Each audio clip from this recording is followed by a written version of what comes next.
a la puerta que mira hacia el oriente. Y he aquí la gloria del Dios de Israel. El sonido era como el sonido de muchas aguas, y la tierra resplandecía a causa de su gloria. Y el aspecto de lo que vi era como una visión, como aquella visión que vi cuando vine para destruir la ciudad.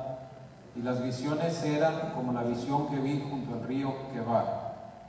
Y me postré sobre mi rostro, y la gloria de Jehová entró en la casa por la vía de la puerta que daba al oriente. Y me alzó el espíritu y me llevó al atrio interior, y he aquí que la gloria de Jehová llenó la casa. Señor, por favor, danos la riqueza y la fuerza de tu palabra, en el nombre poderoso de Jesús. Amén. Siéntense, hermanos y hermanas, por favor. El profeta que escribe este libro se llama Ezequiel.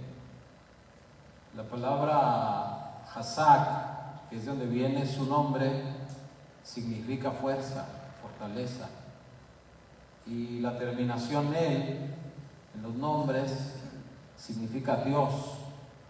Así que el nombre de Ezequiel significa Dios dará la fuerza, o Dios fortalecerá.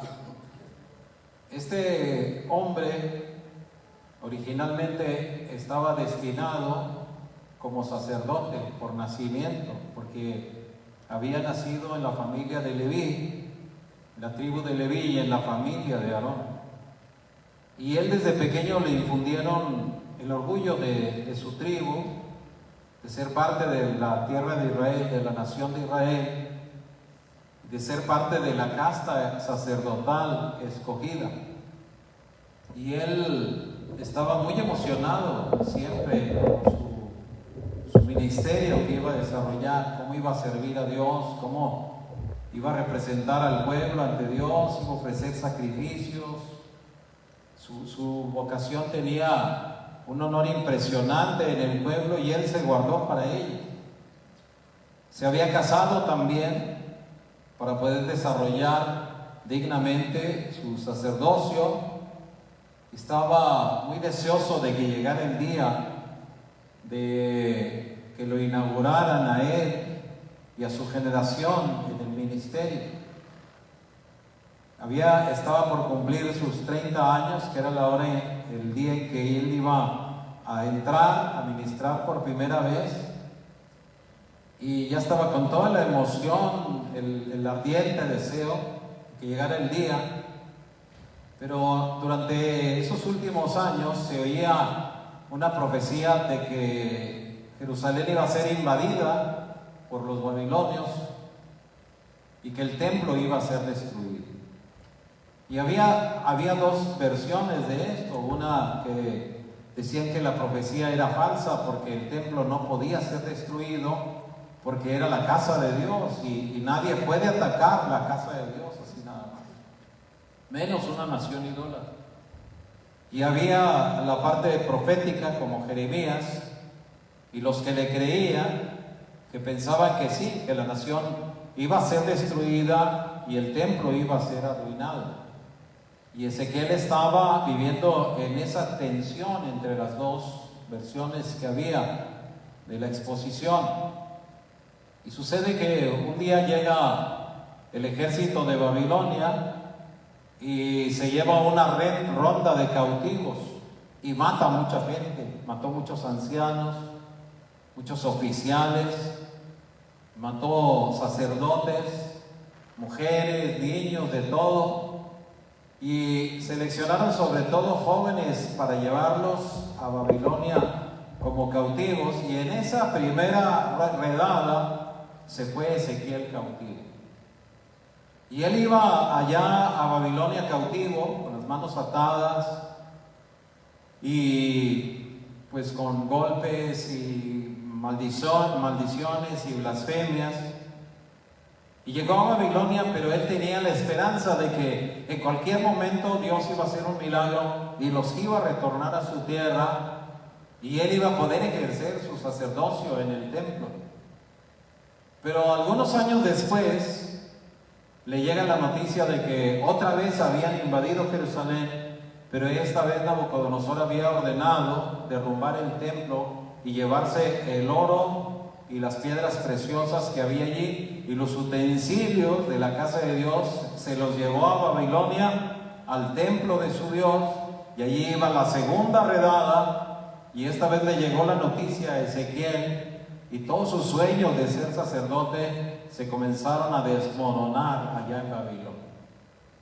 Y él empezó a entrar en una depresión, en un estrés, en una crisis, y en una etapa de desaliento muy grave para él, porque todo para lo que se había guardado, todo por lo que había luchado o lo que había soñado, se estaba derrumbando también juntamente con el derrumbe del templo.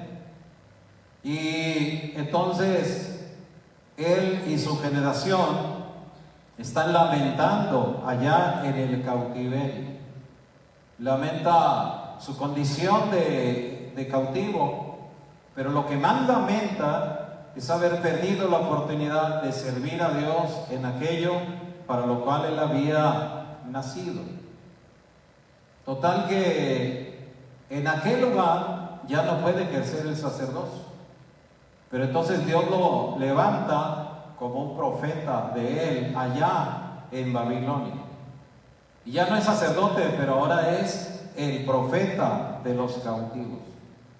Ezequiel se convierte en el profeta más prolífico, el que escribe el libro más amplio y el que da más profecías en aquel lugar de cautividad.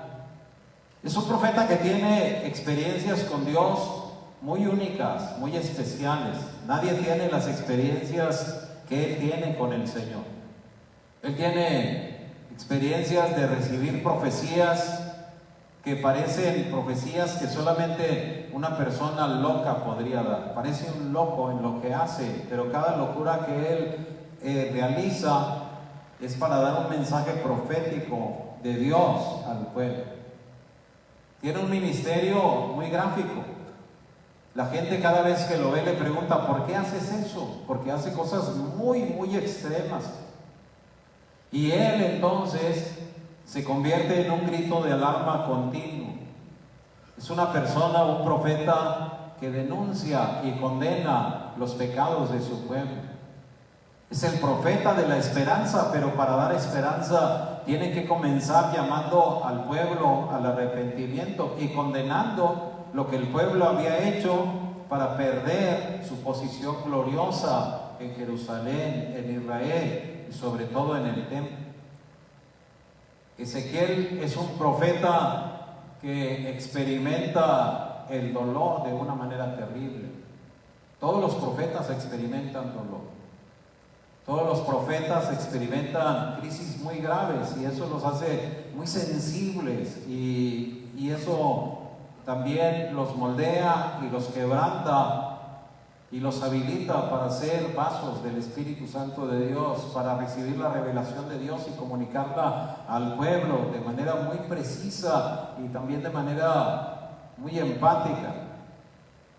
Ezequiel experimenta el dolor por la cautividad, porque para cuando los llevan cautivos ya los azotaron, ya los flagelaron, los encadenaron, los hicieron caminar por los desiertos, por los montes, y el desprecio de la gente y la maldición de todos y la burla y el escarnio de las naciones que los veían pasar por los lugares donde ellos atravesaban, hacía muy dolorosa la cautividad.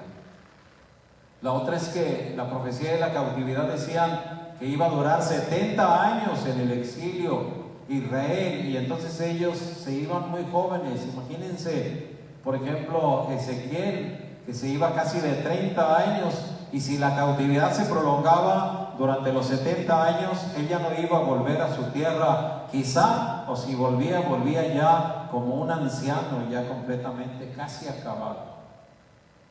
Pero también era muy dolorosa la experiencia de él, porque la mayoría de los jóvenes que llegaron allá cautivos perdieron a su familia, perdieron sus casas, sus posesiones. Y pues para un hebreo perder la tierra de Israel, pues es una desgracia increíble, impresionante. Y luego que él dejaba atrás su oficio, su ministerio también. Cuando llegan a Babilonia, llegan allá y pues la gente, algunos los admiran, como dice el canto de Junto a los ríos de Babilonia, y les pedían que cantaran los cánticos de Sión, pero la mayoría los aborrece porque llegan a una tierra donde hay idolatría y la gente tiene miles de dioses. Y para ellos es ridículo que los hebreos creen en un solo Dios y la gente los desprecia por eso. Allá en la cautividad también experimenta el dolor por la crítica de su gente, como le profetizaba a la gente sobre Dios, sobre el pecado, y muchos de ellos decían: pero ya para qué nos profetizas, ya no hay templo, ya no hay casa de Dios, ya no hay sacrificios, ya no hay adoración. En este lugar es pura idolatría. ¿De qué sirve? Dios no está en este lugar. Y otro dolor muy grande fue que el Señor le dijo que le iba a quitar el deleite de sus ojos, y Ezequiel experimentó el dolor porque también perdió a su esposa en aquel lugar. Y entonces él está en una crisis muy grave, y él se da cuenta que su generación está en la misma situación. Él se va a la orilla de un río, el río que menciona el texto, y se pone a meditar allí y a ver, apuntando sus ojos hacia Jerusalén y tristeando y lamentando su situación y orando al Señor: ¿qué van a hacer ahora? Y allá él tiene una visión donde se le aparece la gloria de Dios, rodeada de querubines y de seres celestiales y de carros de fuego. Y ahí comienza el ministerio profético y evidencial de Ezequiel allí junto al río Quebar. Y le surge la pregunta: ¿qué está haciendo la gloria de Dios aquí en Babilonia? La gloria de Dios debe estar en Jerusalén, allá, con el resto que se quedó allá. Y entonces Dios le habla y lo levanta y le habla para que él le comente a su pueblo las visiones que va a recibir, y que se convierta en un factor de aliento, porque la promesa sigue vigente. Israel va a salir de la cautividad y va a regresar a su tierra, y va a ser restaurada su tierra, su nación, su ciudad, su templo, y va a volver a experimentar la relación y la cercanía con Dios. A partir de ahí, Ezequiel se convierte en un hombre que anuncia y denuncia. Anuncia el futuro de la restauración y denuncia los pecados del pueblo. Lleva al pueblo a decir: ¿por qué estamos en esta situación? ¿Por qué estamos? ¿Quién tiene la culpa de que estemos en esta situación que estamos pasando?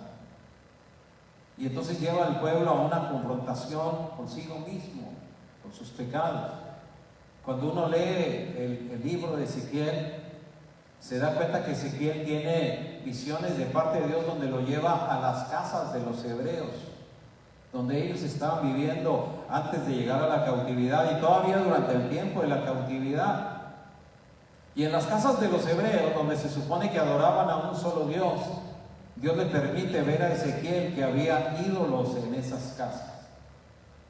Y luego lo lleva a las casas de los sacerdotes, a las cámaras donde ellos vivían. Y los sacerdotes eran gente consagrada a Dios y eran familia de él. Pero Dios lo introduce a esos lugares y le permite ver en las cámaras de los sacerdotes que tenían toda clase de idolatrías. Es decir, los sacerdotes estaban adorando a Dios, pero en sus casas tenían idolatría también. Y luego lo hace ir al templo, ir a los atrios del templo, y encuentra allí en el templo pinturas, estatuas, imágenes de los ídolos. Lo lleva a ver y ve a todos los hombres adorando diferentes dioses, y luego ve a las mujeres endechando a Tamuz, es decir, adorando a otro dios abominable. Y Ezequiel le dice a su pueblo: si estamos aquí es por culpa de nosotros mismos. nosotros despreciamos al Dios que nos salvó. Nosotros despreciamos la palabra de Dios. Nosotros menospreciamos el culto de Dios.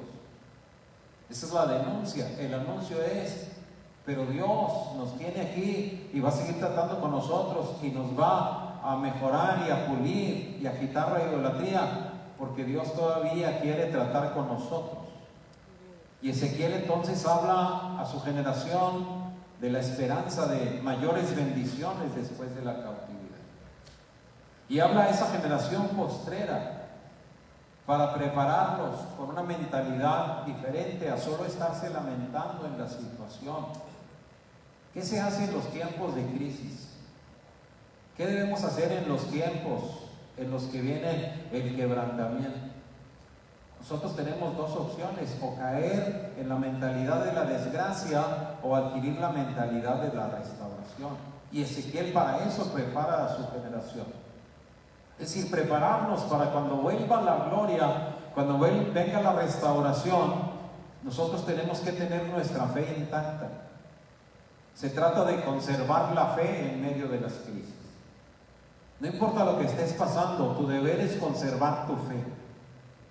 Que no se pierda tu fe por los problemas o por las desgracias, por las circunstancias que vives. Tu deber es conservar la fe que Dios te ha dado.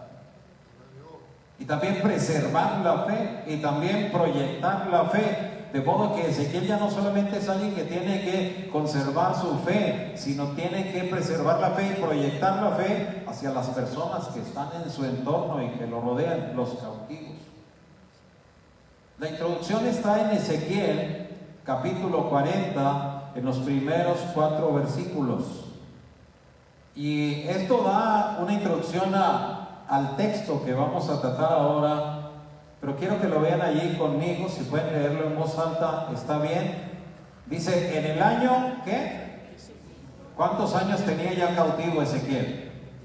¿Se imaginan una prueba de 25 años? Una cautividad de 25 años. Para este momento, Ezequiel ya tenía más de 50 años. Y para este momento hay una visión anterior que se llama el Valle de los Huesos, ¿qué? Secos. Porque así se veía la nación de Israel, como huesos que se estaban secando. ¿Y por qué se secan los huesos de la fe? ¿Por qué se secan las personas espiritualmente? Porque la esperanza se les va achicando, porque la fe se va aminorando, porque la fuerza se va agotando. Y porque es desgastante una prueba de tantos años aquí. Ya casi van 3 décadas y todo lo que ven es idolatría, todo lo que ven es desasosiego.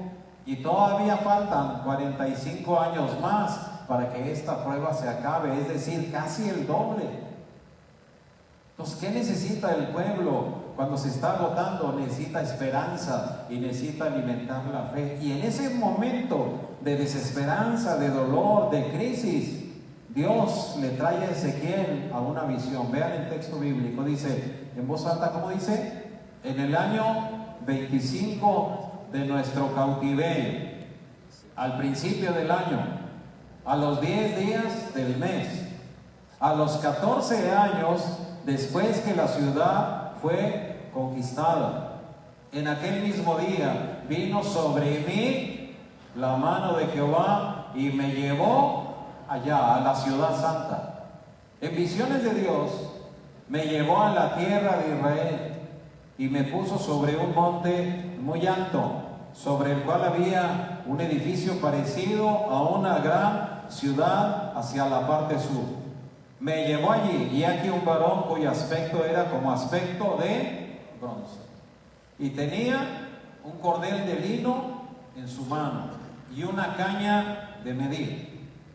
Y él estaba a la puerta y me habló aquel varón diciendo: hijo de hombre, miren las partes, mira con tus ojos.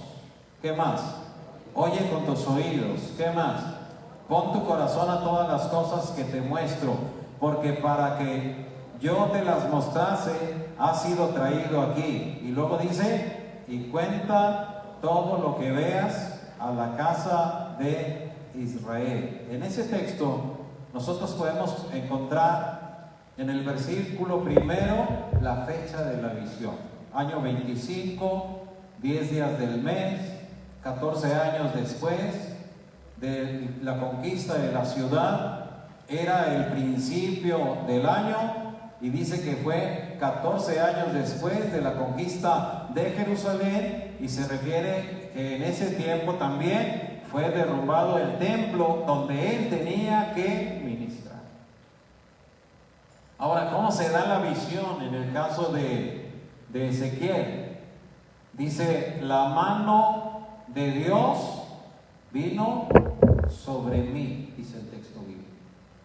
Cada profeta tiene un método con el que Dios trata con ellos. Con Ezequiel venía la mano de Dios sobre él. Él sentía o veía una mano divina que venía y posaba sobre él, y al momento que posaba la mano sobre su cabeza, él empezaba a entrar en una dimensión profética en donde podía ver realidades que nadie más veía, la realidad espiritual, y dice que lo llevó en esa visión profética a la tierra de Israel. Ezequiel es uno de los profetas que más hablan de lo que se llama los traslados, es decir, la traslación profética.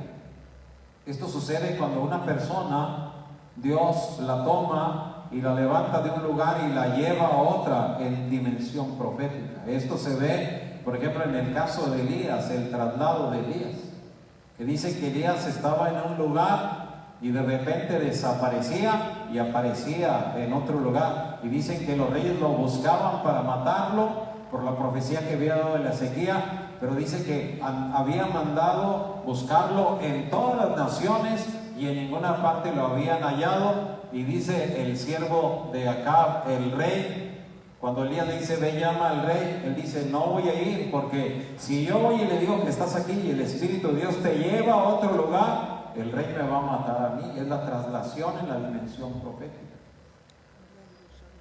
Eso le pasó a Felipe cuando estaba en Samaria y de repente estaba en Jerusalén, y de repente el Espíritu lo lleva y lo pone allá en el carro donde está el eunuco, el etíope, y cuando lo bautiza, de repente desaparece de ese lugar. Es la traslación profética, y esto le sucede a personas que el Espíritu Santo las mueve en una dimensión profética bastante elevada. Bueno, a Ezequiel Dios lo movía a través de traslaciones proféticas sumamente elevadas. Dice que a veces lo agarraba de los cabellos y lo levantaba de los cabellos la mano y lo llevaba volando por el aire, y él iba contemplando las montañas y las ciudades y cosas maravillosas, porque el Espíritu Santo lo tomaba. Y esta es una de las ocasiones en que él experimenta una traslación. Dice que la mano del Señor estuvo sobre él y que lo llevó a la tierra de Israel y lo elevó hasta un monte muy alto, donde se veía un edificio que parecía una gran ciudad allá arriba del monte, hacia la parte sur del monte. Y Ezequiel está experimentando a través de este método en el que Dios trata con él.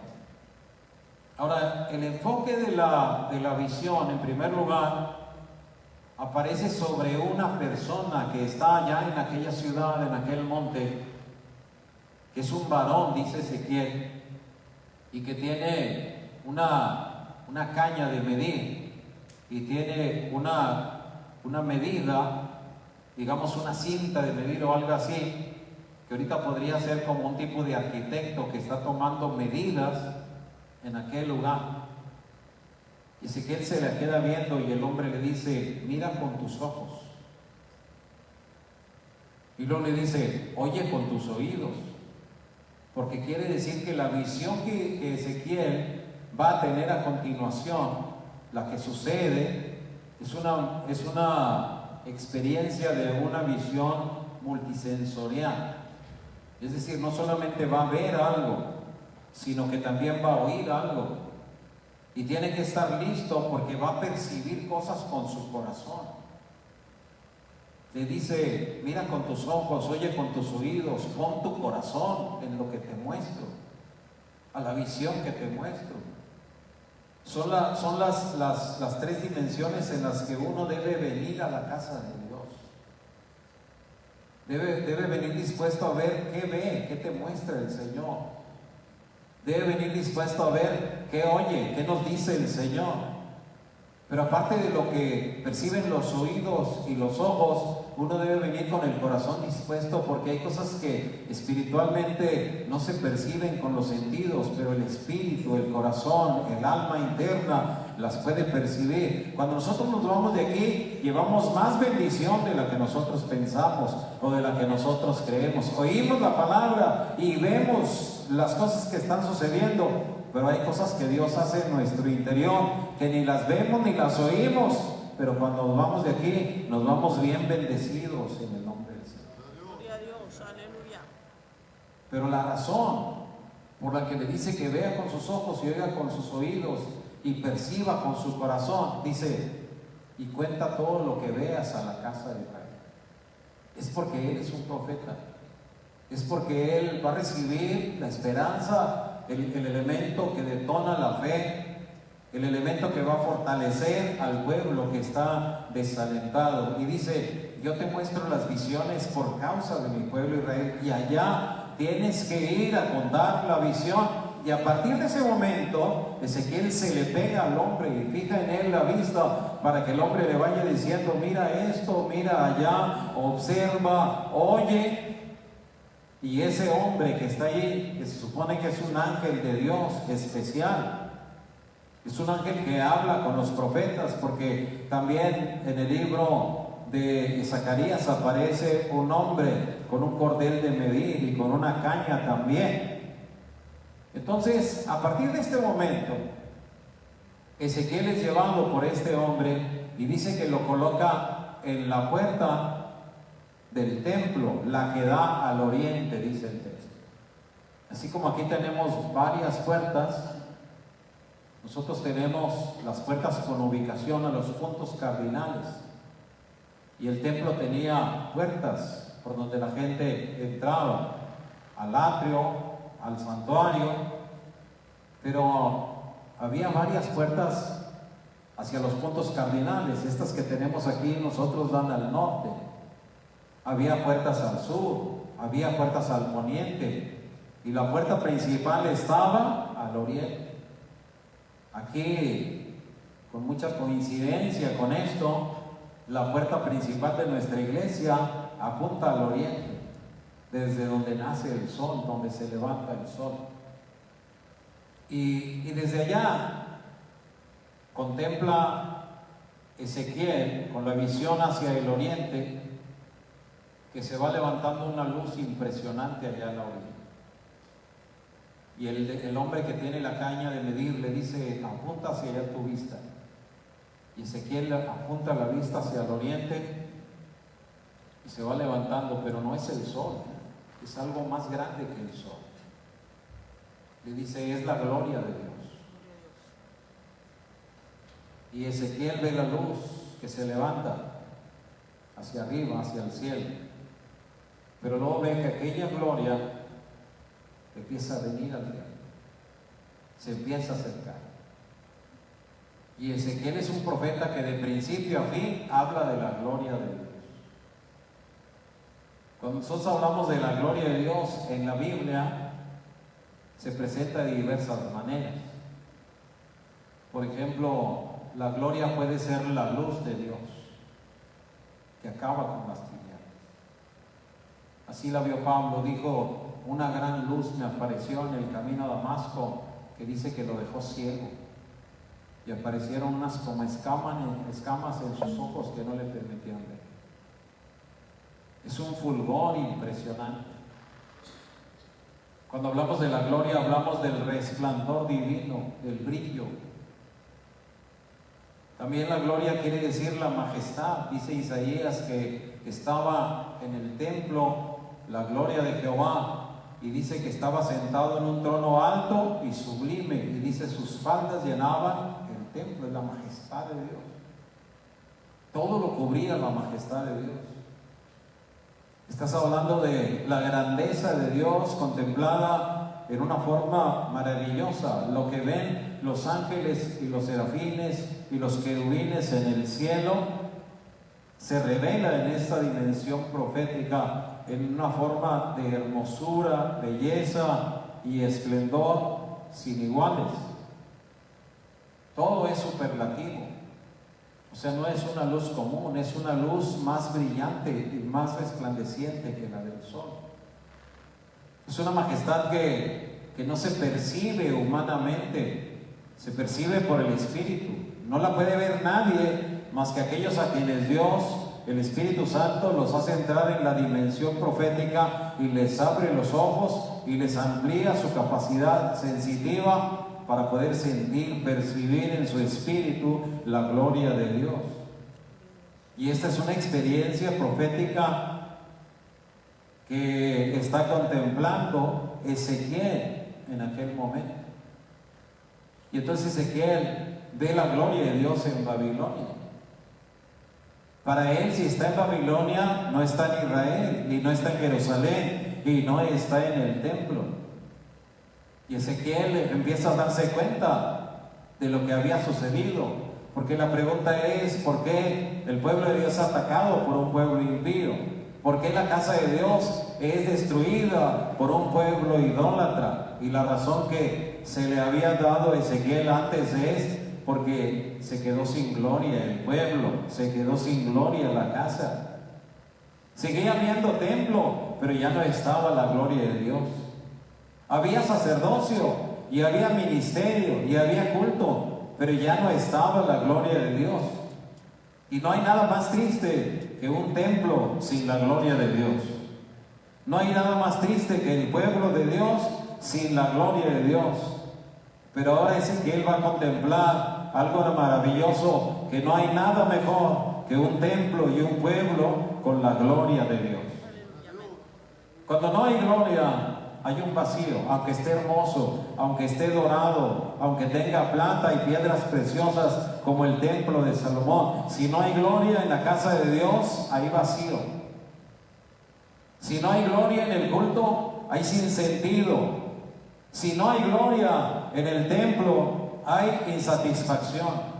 Puede haber culto, puede haber luces, puede haber todo lo que se halla en un culto, pero todo va a ser artificial. Y todo va a ser artificial y va a provocar emociones y experiencias superficiales, y la gente va a llegar y se va a ir con una sensación de vacío y de vanidad. Por eso necesitamos que la gloria de Dios retorne y vuelva a encenderse la fe y la esperanza de su pueblo. Y es lo que vamos a ver aquí en el proceso del retorno que marca Ezequiel, que es un proceso en 3 pasos. La gloria de Jehová viene a la casa. Segundo, la gloria de Jehová entra en la casa. Y tercero, la gloria de Jehová llena la casa.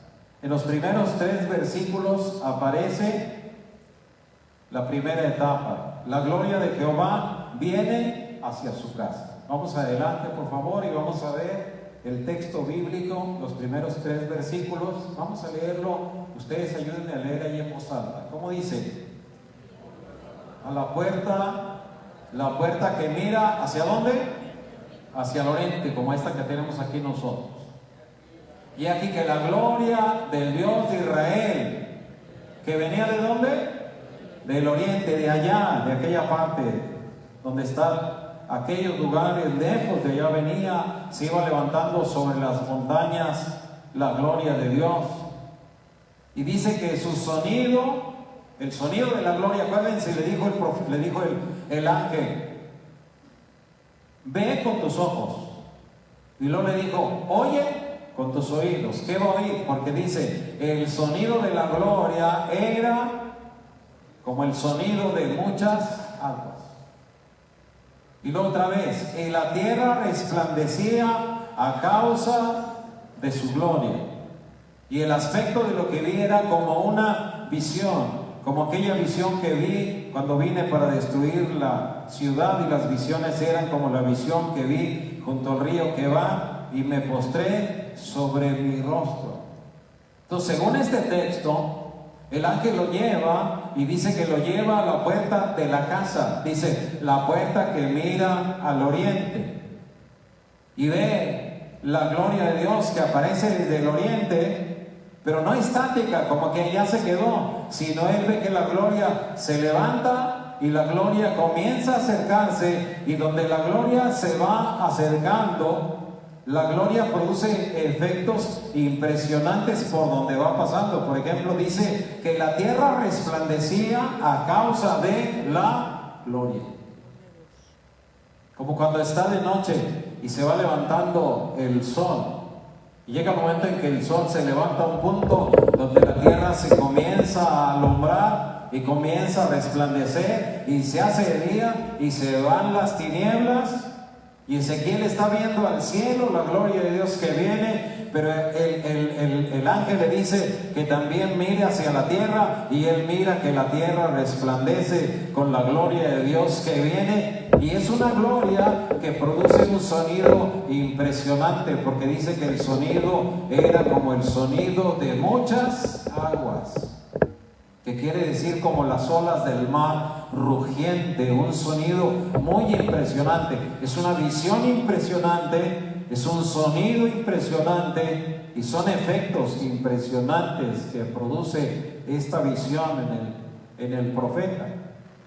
Por ejemplo, número 1, la visión gloriosa. Número 2, el sonido impresionante. Número 3, la tierra resplandeciente. Y eso mueve el recuerdo y la memoria de Ezequiel.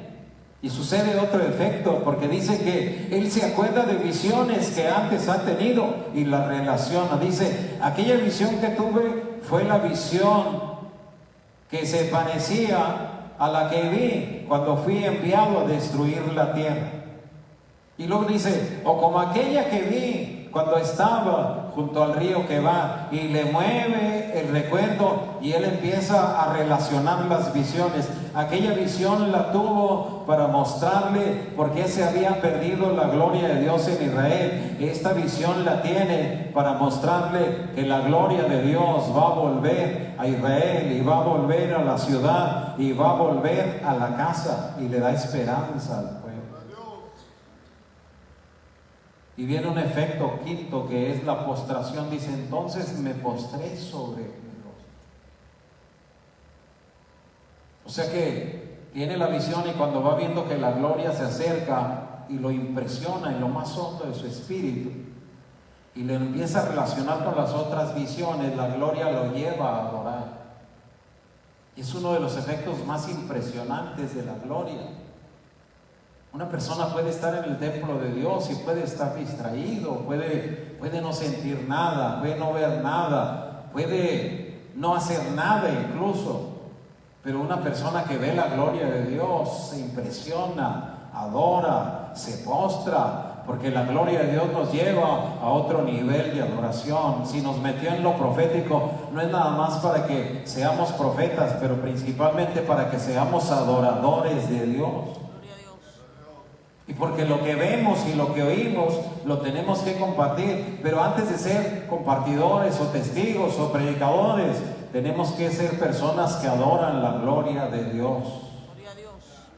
Yo le invito para que usted se convierta en una persona que alaba y adora la gloria de Dios. Todos los días de su vida adore la gloria de Dios. Y cuando haya enfriamiento, y cuando haya crisis, y cuando haya circunstancias adversas que parece que van a acabar con la esperanza, hay que pedirle a Dios, muéstranos tu gloria, Señor, porque queremos ver tu gloria y adorarte y seguir adelante, venga lo que venga y pase lo que pase. Y Ezequiel ve la gloria de Dios que viene, y eso dice, se lo vas a tener que contar a la casa de Israel. Ahora, él ve la gloria de Dios, dice el texto que lo ve en visiones del Señor. Es decir, lo llevó en visiones, lo arrebató y lo llevó en visiones, en una dimensión espiritual muy especial. Y luego tiene que ser trasladado otra vez a Babilonia, a su realidad cruda, triste, dura, lamentable. Pero ahí tiene que llegar a decirle a su pueblo, viene la gloria de Dios en camino hacia su casa. Porque lo que está diciendo allí, que la gloria de Dios venía hacia la casa. ¿Por dónde venía? Por el lado del oriente. Lo vi desde la puerta que apunta hacia el oriente. Y si viene la gloria de Dios a la casa, es que se va a restaurar la casa. Es que el templo que se destruyó se va a levantar. Es que la ciudad se va a volver a construir. Es que Dios no ha abandonado a su pueblo. Dios está con nosotros y no nos ha dejado. Todavía Dios nos va a bendecir y nos va a ayudar. Ezequiel es un profeta de la esperanza. En segundo lugar, eso está en el versículo 4.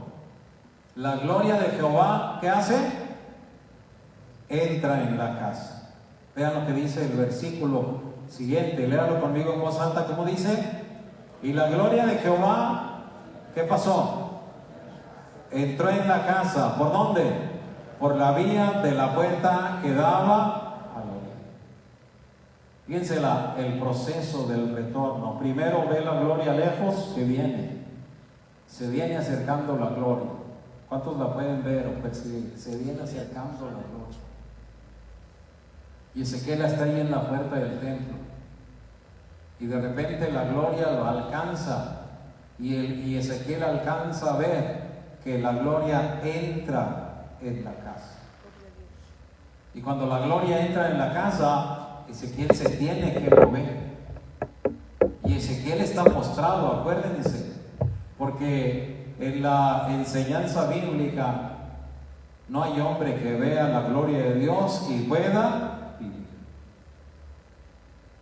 Dijo Isaías, ay de mí que soy hombre muerto, porque siendo hombre inmundo de labios y habitando en un pueblo de labios inmundos, han visto mis ojos al Rey, Jehová de los ejércitos. Así que ¿qué es lo primero que hace un temeroso de Dios cuando ve la gloria de Dios? Es postrarse sobre su rostro en reverencia y también en temor de Dios. Porque sabe que el que ve la gloria de Dios así en vivo puede morir. Y Ezequiel dice, entonces me postré sobre mi rostro.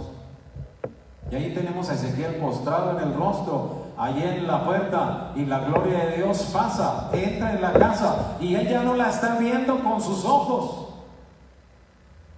Pero acuérdense que el ángel le dijo, mira con tus ojos, ¿qué más? Oye con tus oídos, ¿y qué más? Pon tu corazón dispuesto para lo que vas a percibir. Y en ese momento los ojos de Ezequiel están cerrados, su rostro está postrado en tierra, él ya no está viendo nada, pero en su corazón, o con su corazón y su espíritu, él siente donde la gloria de Dios le pasa a él, allí por encima, y entra a la casa del Señor. Y es una experiencia maravillosa, de otro nivel, de otra dimensión que tiene este profeta. Acuérdense que él está parado allí en visiones del Espíritu. Acuérdense que está parado allí por una traslación en una dimensión profética. Es decir, no está de forma física allí en ese lugar. Y no está de forma física porque esa ciudad que él vio no existe en ese momento. La casa o el templo que él vio no existe en ese momento. El hombre que está allí no está allí viviendo la casa o la ciudad ya construida en ese momento. En ese momento de la visión, la ciudad está destruida y la casa no existe, ha sido derrumbada. Pero Ezequiel es llevado no solamente a una traslación de lugar, sino de tiempo. Muchos años después, Ezequiel está viendo el futuro desde una visión espiritual en el presente, porque el Espíritu Santo lo elevó a una dimensión profética, y porque en la dimensión profética se ve el futuro desde el presente. Los profetas ven, son videntes, ven lo que nosotros no vemos, oyen lo que nosotros no oímos, sienten lo que nosotros no sentimos, perciben lo que no percibimos, porque son llevados a una dimensión espiritual de otro nivel. Su realidad física estaba en Babilonia, pero su espíritu fue llevado por el Espíritu Santo a Jerusalén y vio la ciudad ya restaurada, lo cual sucedería años después. Y hay una parte de esta profecía que todavía no se cumple. Quiere decir que Ezequiel vio una visión de milenios todavía más adelante, pero por el Espíritu de Dios. En esa dimensión profética que se le abrió, se le permitió la habilitación de los sentidos para una evidencia gloriosa.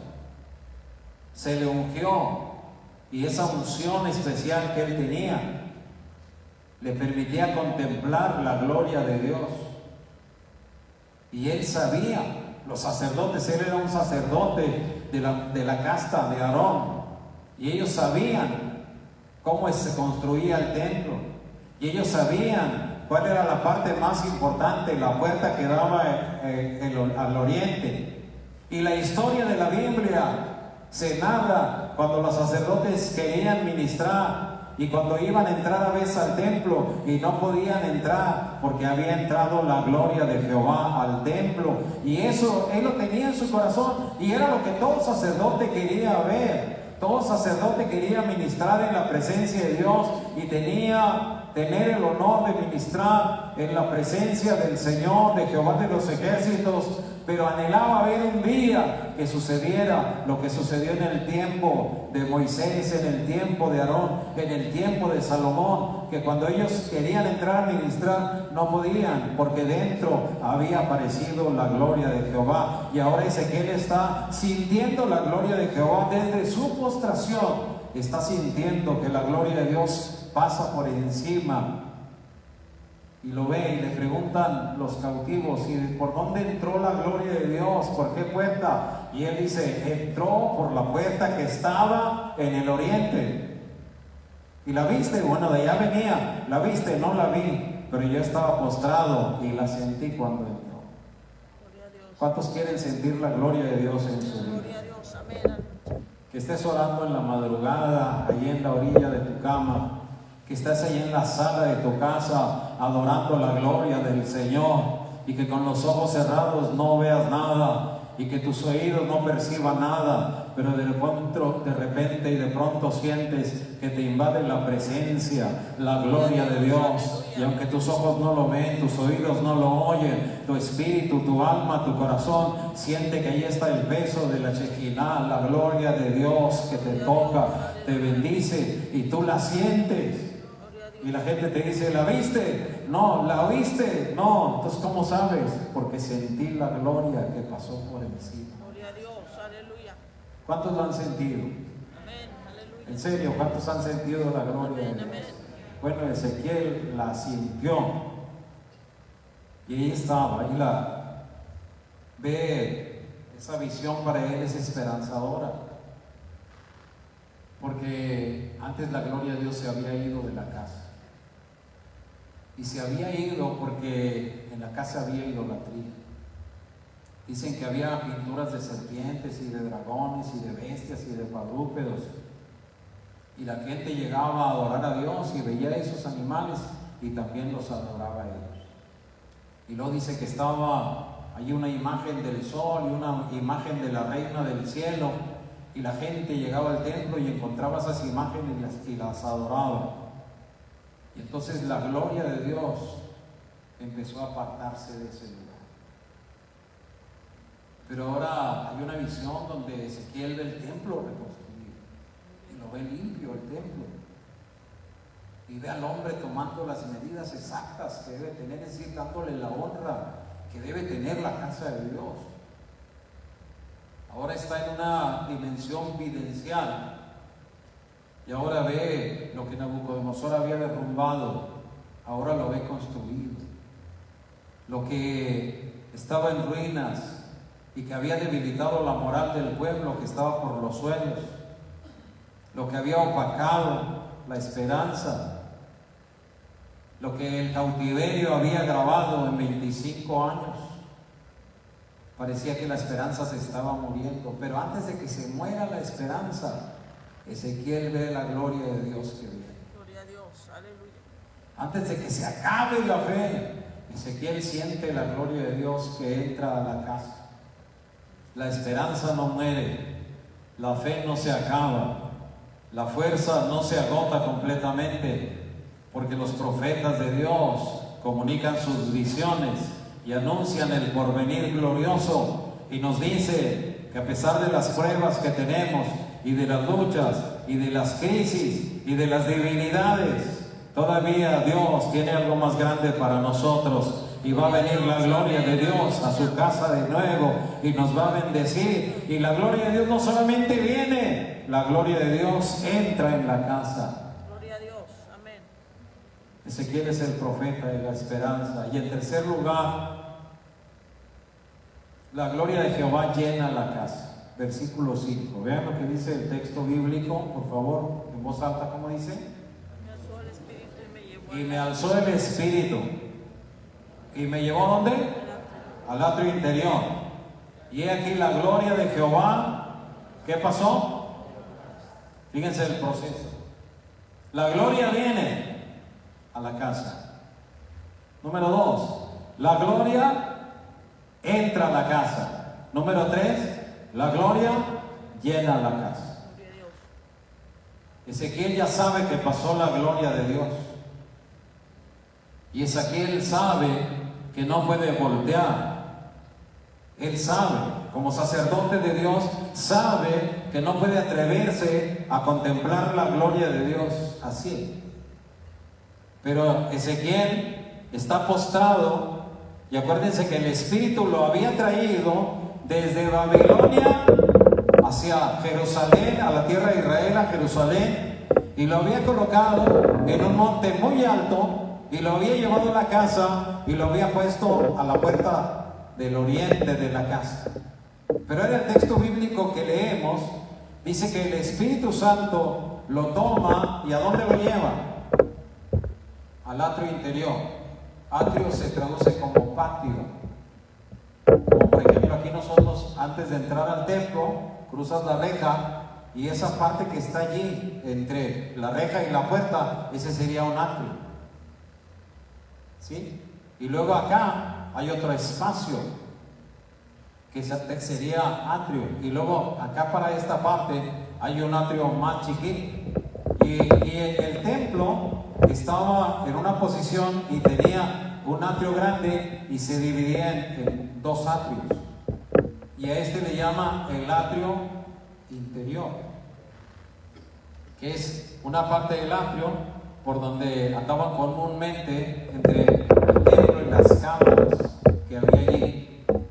Las cámaras, los lugares donde estaban allí los sacerdotes y tenían algunas cosas importantes allí, y desde allí guardaban las cosas, y también desde allí salían a ejercer su ministerio.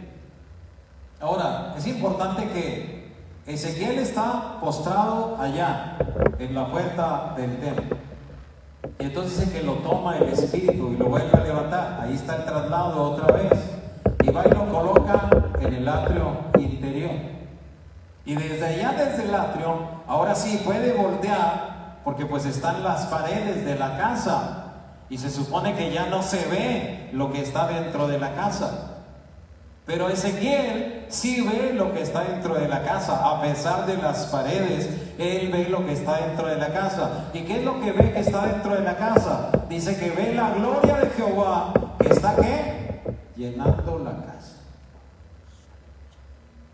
Y es impresionante porque en el caso del templo, el tabernáculo de Moisés, pues eran telas, eran muy gruesas, pero eran telas. Y aparecía humo, cuando se llenaba la casa, aparecía humo como una nube que se posaba ahí sobre la casa.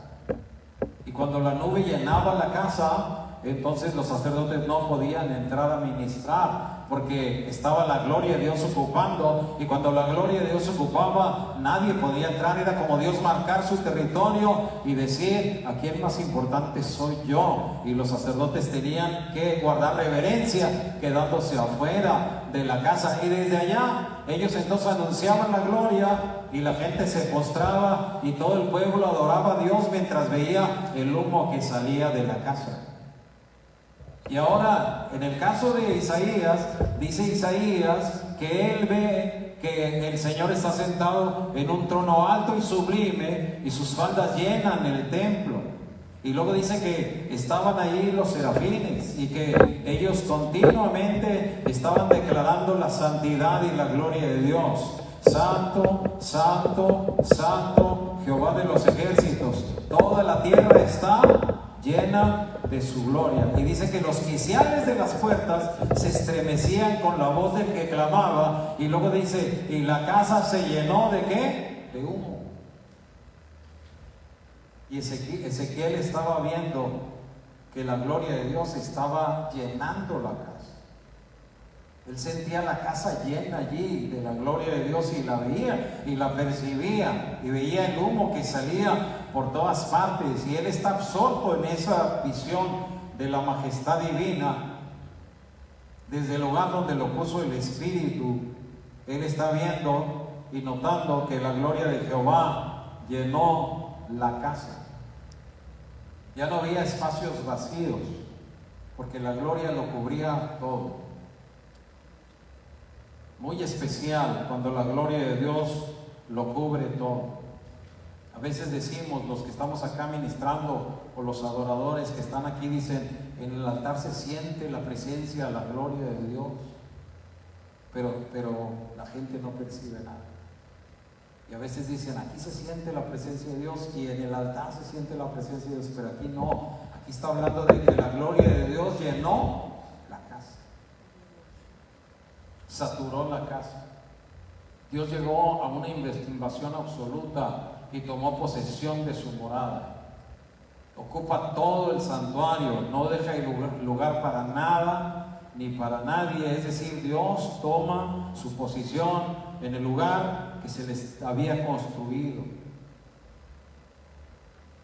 El santuario era grande, así como lo ve Ezequiel. Era un santuario grande, hermoso, pero le faltaba la gloria de Dios. Una vez que viene la gloria, ahora el santuario es glorioso, es lo máximo. Se está preparando el lugar lleno de la gloria para cuando Israel regrese y retorne y puedan acudir a la casa de Dios a encontrarse con la presencia de Dios. Y eso es el santuario, eso es la casa de Dios. Nuestro templo es hermoso, lo amamos, lo cuidamos, invertimos en él, pero amamos más la gloria de Dios. Nos interesa más que la gloria de Dios esté aquí que cualquier otra cosa. No venimos por la construcción, no venimos para sentir la comodidad, no venimos a otra cosa. Hoy estamos aquí y acudimos al templo porque queremos encontrarnos con la gloria de Dios. Estamos aquí por Él. ¿Cuántos dicen amén? Amén. Y cuando nos encontramos con la gloria de Dios y la gloria de Dios llena la casa, la gloria de Dios nos da paz. La gloria de Dios alimenta nuestra fe. La gloria de Dios engrandece nuestra esperanza. La gloria de Dios nos alienta a seguir. Y quiero terminar diciendo que quizá hay alguien aquí hoy, o distintas personas, que están atravesando por momentos difíciles y que están experimentando la dureza de la aflicción, la opresión del dolor. Pero quiero decirles que hoy pueden venir a tener un encuentro con la gloria de Dios para recibir fuerza y consuelo. Es probable que aquellas personas que se enfriaron espiritualmente, que de niños, de adolescentes, de jóvenes, buscaron al Señor, pero algo después los enfrió. Y ahora sienten el vacío en su vida y sienten el hueco que hace falta que llene algo superior a lo que han tenido en este trayecto. Y quiero decirles que hoy está aquí la gloria de Dios para entrar en nosotros a través de la persona de Jesucristo, para encender en nosotros de nuevo la llama de la fe y de la esperanza. Posiblemente hay alguien aquí que se apartó completamente del Señor y se sumió en el mundo, en el mal, en los vicios, en la ruina, y la ruina espiritual está sobre su vida por completo, y por más que quiere, no despega, no arranca, no se levanta, no puede, intenta pero no puede. Pero quiere decirle que un toque de la gloria de Dios restaura la fe, la esperanza y llena tu corazón para una vida gloriosa.